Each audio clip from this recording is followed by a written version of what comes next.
ఈ వీడియోలో మనం వేర్ అనే డబ్ల్యూహెచ్ క్వశ్చన్ వర్డ్‌ని ఉపయోగించి హ్యావ్ టు మరియు డస్ అనే హెల్పింగ్ వెర్బ్స్ సహాయంతో డబ్ల్యూహెచ్ క్వశ్చన్స్ ఎలా అడగాలి అనే దాని గురించి తెలుసుకుందాము.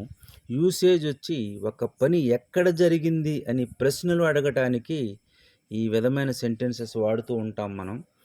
ఫార్ములా ఏ విధంగా ఉంటుందంటే where plus does plus subject plus have to plus verb 1 plus object ఈ విధంగా దీని యొక్క ఫార్ములా ఉంటుంది. వేర్ అనేది WH question word plus does ఇది ఒక సహాయక క్రియ అంటే helping verb plus subject pronouns ఏమొస్తాయంటే హీ షీ ఇట్ రామాస్యత plus have to he she it రామాస్యత లాంటివి సబ్జెక్ట్స్గా వచ్చినప్పుడు మాత్రమే ఇక్కడ డస్ అనే హెల్పింగ్ వెర్బ్ ఇక్కడ హ్యావ్ టు అనే హెల్పింగ్ వెర్బ్ వస్తాయన్నమాట. ప్లస్ వెర్బ్ 1 దీన్ని present tense of the verb లేదా base form of the verb అని కూడా అంటాము.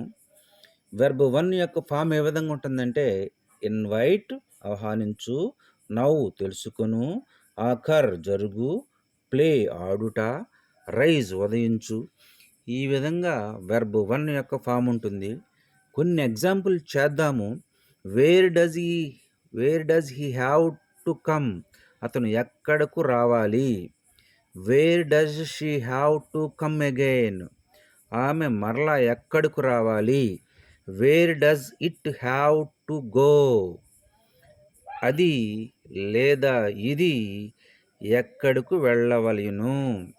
ఇలాంటివి మరికొన్ని సెంటెన్సెస్ మీరు ప్రాక్టీస్ చేసినట్లయితే ఈ టైప్ ఆఫ్ సెంటెన్సెస్ ఎలా చెప్పాలి, ఎలా మాట్లాడాలి, ఎలా రాయాలి అనే దాని గురించి పూర్తిగా తెలుసుకోగలుగుతారు. Thank you for watching this video.